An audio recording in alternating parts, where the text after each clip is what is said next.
Hello, hello. I know there's a little background noise. That's the ocean. I'm up here in Tiburon, California. Never been to Tiburon before, but you can see the Golden Gate Bridge in the background there, and I just had to record a video. I mean, come on. How often do I get to do a video in front of the Golden Gate Bridge? I wanted to talk to you today about one of the leadership virtues that I like to talk about a lot, and that is humility.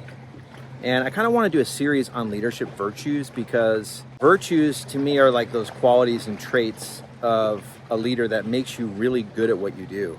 And if you think about the leaders that you've worked for in your life, there are certain virtues they possess that make you want to follow them. And for me, kind of number one on the list is humility. And I've worked for some great leaders in the past who have just demonstrated that they have a lot to learn. Even though they're skilled, even though they're confident, even though they're experienced, they still recognize there's a lot to learn. And they don't have the answer.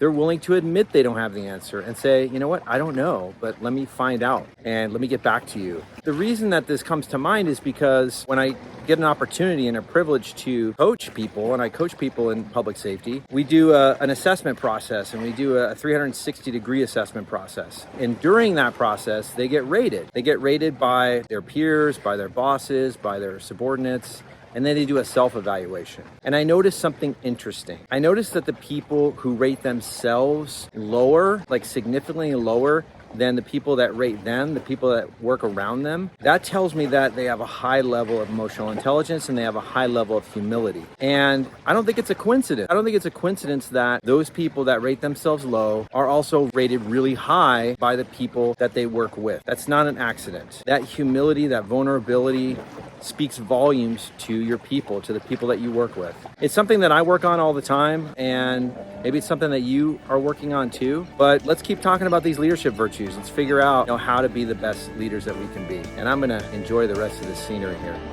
Take care and have a great week.